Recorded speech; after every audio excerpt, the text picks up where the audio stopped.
ये है क्लास 6 की हिस्ट्री बुक। Our past. ठीक है।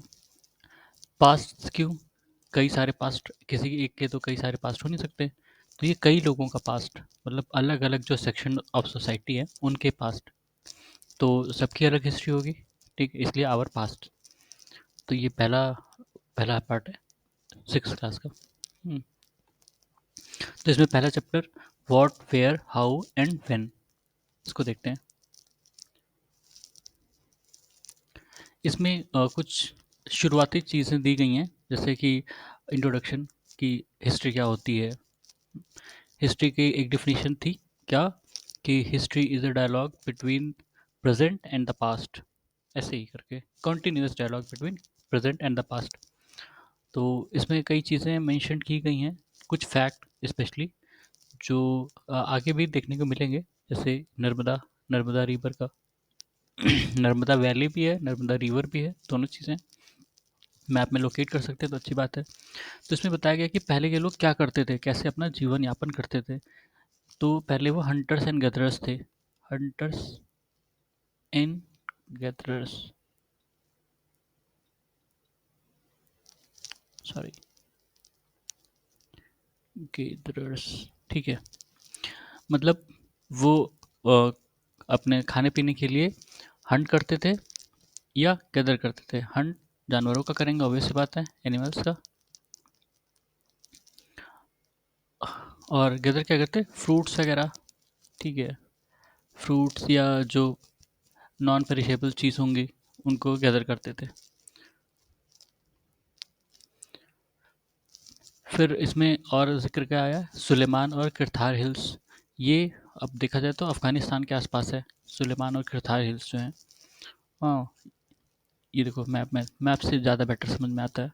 किरथार हिल्स, सुलेमान हिल्स, यहाँ पर समझ लो पाकिस्तान होगा, अ, कुछ ऐसे ही। और ये उसके बॉर्डर बना रहा होगा, या हो सकता है ये अफ़गानिस्तान में ही हो।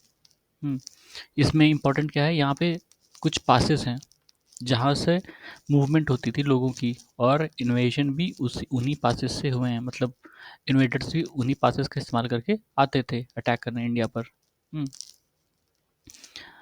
ये है आपका नर्मदा नर्मदा रिवर और नर्मदा वैली इसके आसपास।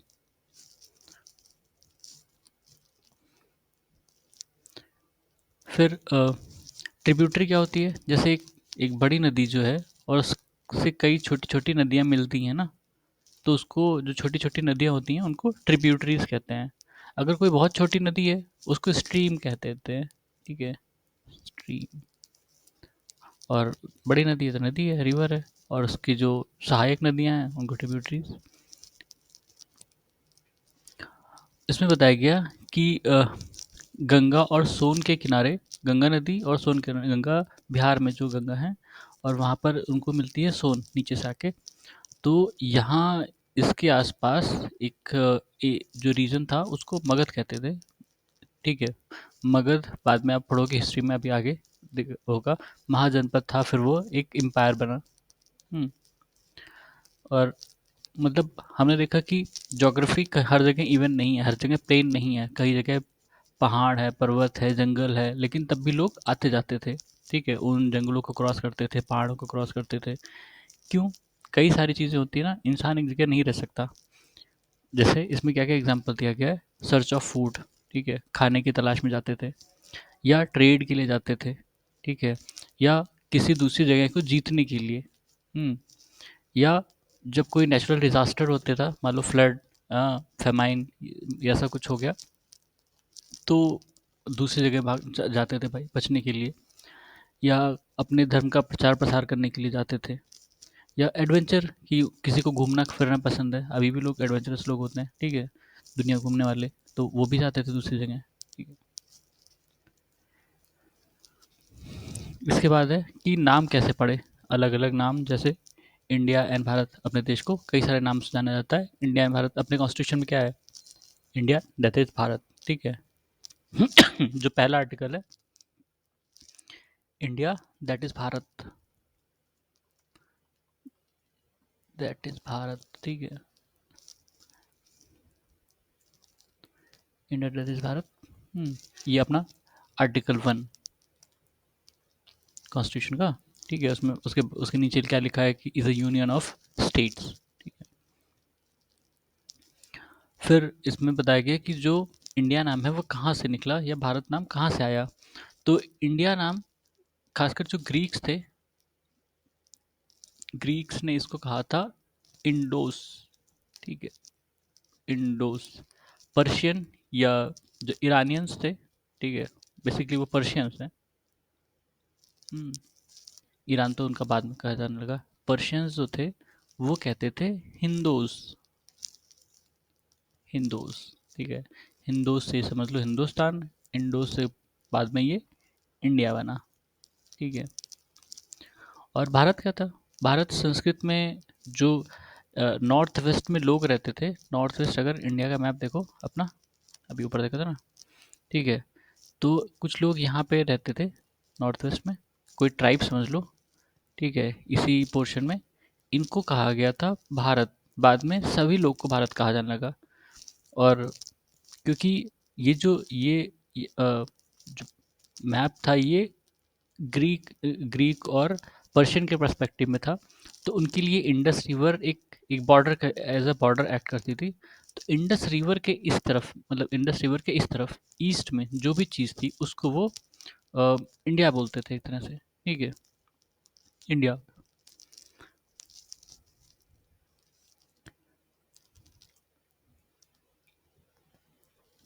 तो अर्लीस्ट टेक्स्ट जो संस्कृत लैंग्वेज में है वो कौन सी है? ऋग्वेद, या ऋग्वेदा आप कह सकते हो।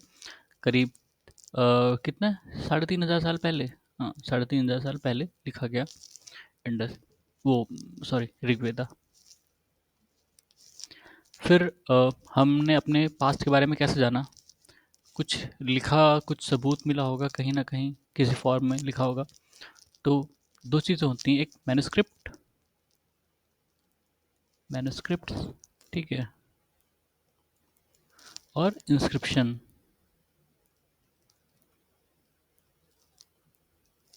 इंस्क्रिप्शन, मैन्युस्क्रिप्ट, मैनु का मतलब होता है जो मनु या मैनु कह लो, इसका मतलब होता है हैंड। ये लैटिन वर्ड है, ठीक है, हिंदी का नहीं है, ठीक है, लैटिन वर्ड है मैनु। मैनु उसका मतलब होता है हैंड। तो हाथ से लिखा हुआ उसको कहते हैं मैन्युस्क्रिप्ट, जो हाथ से लिखी गई चीज़ें हैं। इंस्क्रिप्शन मतलब किसी चीज़ पर इंस्क्राइब कर देना, गोंच देना एक तरह से, ठीक है, नॉर्मली हार्ड सरफेसेस पर, जैसे स्टोन हो गया या मेटल हो गया, ठीक है। इस पर जब कोई चीज़ लिखी जाती है तो उसको इंस्क्रिप्शन कहते हैं, इंस्क्राइब कर देना उस पर। हम्म, तो और ये जो मैन्युस्क्रिप्ट थी, मैन्युस्क्रिप्ट जो थी वो सॉफ्ट सरफेसेस पर लिखी जाती थी, बेसिकली जो कुछ लकड़ियों की छाल होती हैं, पाम लीफ पर, पाम लीफ या जो बड़ी पत्ती होती है ना, पाम लीफ या बर्च पर, ठीक है, ठीक है, बर्च पर। तो उनको प्रिपेयर किया जाता था, फिर उस पर लिखा जाता था।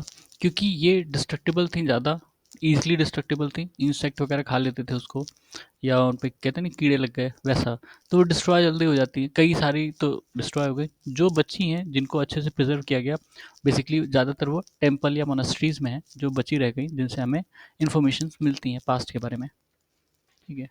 ये देखो ये एग्जाम्पल है, ये मैन्युस्क्रिप्ट है, ये किसी बर्च पर लिखा गया है, ये पेड़ की छाल है, ठीक है, उस पे लिखा गया है ये।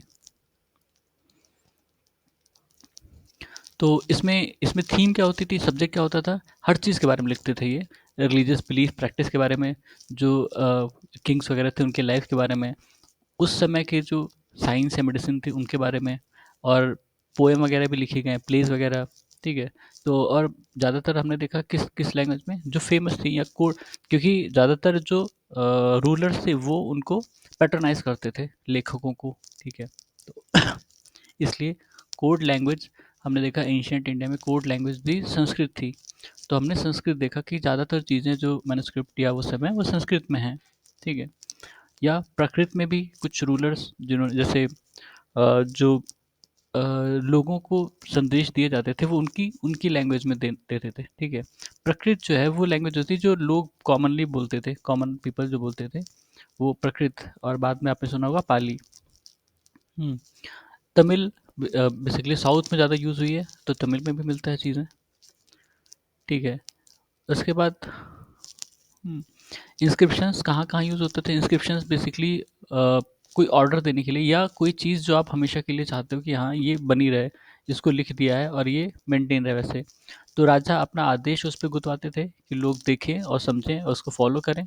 या कुछ ऐसी चीज़ें जो हमेशा वो चाहते हैं कि लोग याद रखें, कोई कोई विजय, कोई विक्ट्री, कोई किसी उसमें जीते हों या कहीं दान दिए हों, तो उसको दीवारों पर या स्टोन पर लिखवा लेते थे या मेटल पे लिखवा देते थे, ठीक है।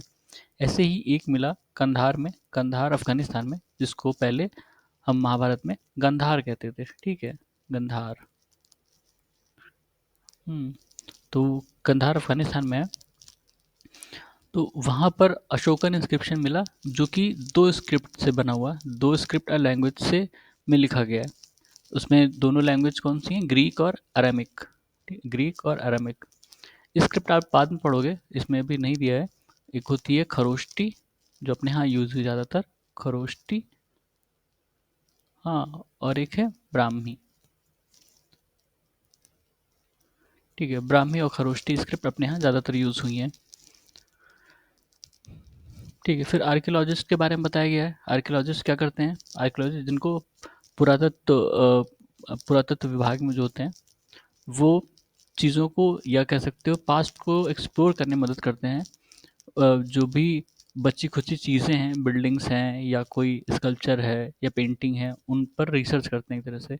और कभी कभी वो एक्सकावेट भी करते हैं, ज़मीन को खोद के चीज़ों को निकालना, उसको फिर देखना कि क्या मिला है हमें। इससे हमें पता चलेगा कि पिछले समय के लोग क्या क्या इस्तेमाल करते थे। जैसे जब एक्सकावेट करते हैं तो क्या क्या मिलता है, tools, weapons, pots, pan, ornaments, coins, ठीक है। कभी कभी ग्रेन्स वगैरह मिलती हैं, पॉटरी आपने सुना होगा, पॉटरी वगैरह मिली हैं काफ़ी सारी। तो उससे पता चलता है कि वो क्या-क्या इस्तेमाल करते थे, उनकी लाइफ़स्टाइल कैसी रही होगी, क्या पहनते, ओढ़ते, खाते रहे होंगे, ऐसे। हुँ, देखो पॉट्स मिले, हाँ, और कई बार जो सीड्स होती हैं ग्रेन्स के, या कपड़े वगैरह, ठीक है, वो चार्ट फॉर्म में अगर जल गया है तो वो चार्ट फॉर्म में मिला है वैसे का वैसा, ठीक है। उससे भी पता चल गया कि भाई ये इस्तेमाल किए थे इन लोगों ने। हिस्टोरियंस कौन होते हैं, स्कॉलर्स हु स्टडी पास्ट, ठीक है। वो पास्ट कई सारी चीज़ों से पढ़ते हैं, मैन्युस्क्रिप्ट से, इंस्क्रिप्शन से, आर्कियोलॉजी से, हर चीज़ को मिला के जो भी उनको मिलता है, तो एक वो बेसिकली आप देखोगे ना कि जो हिस्ट्री है, अगर नहीं लिखी है कई जगह, तो हमें एविडेंस मिले हैं, उन्हीं एविडेंस को जोड़ जोड़ के बताया गया कि ठीक है उस समय के लोगों की लाइफस्टाइल ऐसी थी, वो लोग ये काम करते थे, ये ऐसे रहा होगा, ठीक है। तो ये लास्ट में यही बताया गया कि पास्ट क्या है, past was different from, past was different for different group group of people, ठीक है। मतलब जो एक कोई रूलर रहा होगा उसके लिए पास्ट दूसरा है, जो पीजेंट रहे होंगे या फार्मर्स रहे होंगे उनके लिए पास्ट दूसरा है, ट्रेडर्स के लिए पास्ट दूसरा है, हम्म, और जो आर्टिसंस या क्राफ्टमैन होंगे उनके लिए पास्ट दूसरा है, ठीक है। अ, और जो डाउन ट्रोडन होंगे या अनटचेबल्स या और भी जो अलग अलग समूह रहे होंगे, जिनको जैसे मान लो ट्राइबल्स हैं, ठीक है, उनका पास्ट दूसरा होगा, सबका अलग अलग पास्ट है, सबका एक एक समान वो नहीं है ना हिस्ट्री, तो इसलिए आवर पास्ट सबका मिला के। इसमें एग्जांपल दिया जैसे अंडमान, अंडमान आइलैंड में जो लोग रहते हैं वो आज भी उसमें कई सारे वैसे ही हैं जो हंटिंग और गैदरिंग पर डिपेंड हैं, ठीक है। उनके यहाँ सेटल्ड लाइफस्टाइल नहीं है, सेडेंटरी लाइफस्टाइल नहीं है, मॉडर्न नहीं हुआ है वो अभी तक। वो अभी भी उसी उसी तरह जीते हैं जैसे हम अभी हिस्ट्री में पढ़ेंगे, जो हम नियोलिथिक या पैलियोलिथिक इसके बारे में पढ़ते हैं, लगभग लगभग उनकी लाइफस्टाइल वैसी ही है अभी भी। मतलब कई सारे ट्राइबल समूह जो हैं वहाँ पे, ट्राइबल ग्रुप्स जो हैं, ठीक है। फिर ये डेट्स के बारे में, डेट्स मतलब जैसे आप देखते हो ना कि डेट के बाद लिखा होता है एडी या बीसी, या आप देखोगे आजकल ये भी होता है सीई या बीसीई, ठीक है।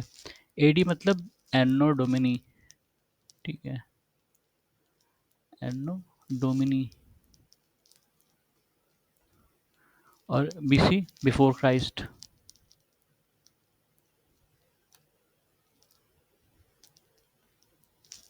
ठीक है। ये क्या है, कॉमन इरा,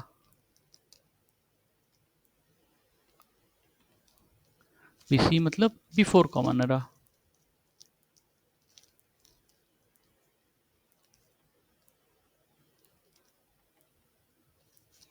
तो एनो डोमिनी क्या मतलब हुआ?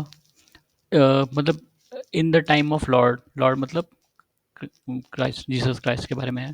ठीक है। तो जीसस क्राइस्ट जब से पैदा हुए तब से ये एज मानी जोड़ी जा रही है। ठीक है, जैसे हम कहते हैं भी 2025 चल रहा है, तो जीसस क्राइस्ट जब भी पैदा हुएंगे तब से 2025 तक। ठीक है, 2025 एडी।